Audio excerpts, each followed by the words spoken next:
म्हणून आज देवाचा आत्मा तुम्हाला आणि मला पुन्हा एकदा सतर्क करत आहे. तुम्हाला ख्रिस्तामध्ये आल्यानंतर हे जे निरंतर किंवा हे जे सवय आहे ना, ह्याला पण एक तुम्ही दान म्हणून वापरू शकता बरं का. दान किती लोकांना कळत आहे? दान हे देवाने दिलेलं दान. देवामध्ये आल्यानंतर देवाने दिलेलं ख्रिस्तामध्ये तुमचं जे काही सवय असेल ना, ते देखील दान आहे. म्हणून बायबल मध्ये लिहिलेलं आहे, ज्यांना वचनाची दान मिळालेलं आहे त्याने निरंतर वचन सांगत राहावे. हालेलुया. कळत आहे का तुम्हाला?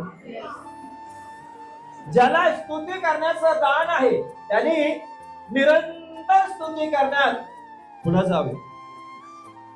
हे निरंतर म्हणजे काय? सवय करत राहा. किती लोकांना कळत आहे? आशीर्वादित व्हायचं का नाही? देवामध्ये पुढे जायचं का नाही?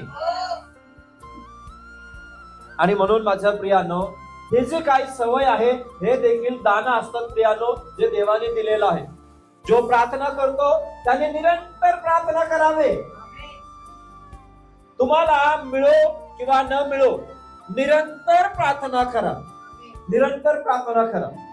जेव्हा तुम्ही भक्ती करायला किंवा देवाचा माग लागले, मरुसमर देवाचा माग चालण्याचा निर्णय घ्या. निरंतर रोज आणि रोज. कधी कधी गोष्टी मिळो, प्रार्थनेचं उत्तर मिळो किंवा न मिळो, पण देवाचा माग चालण्याचा निर्णय घ्या. आणि माझ्या प्रियानो, मिळो किंवा न मिळो याच्या मध्ये पण काही अंतर आहे, काही भाग आहे. पहा, देवाकडून तर मिळणारच आहे, हे तर गॅरंटी आहे.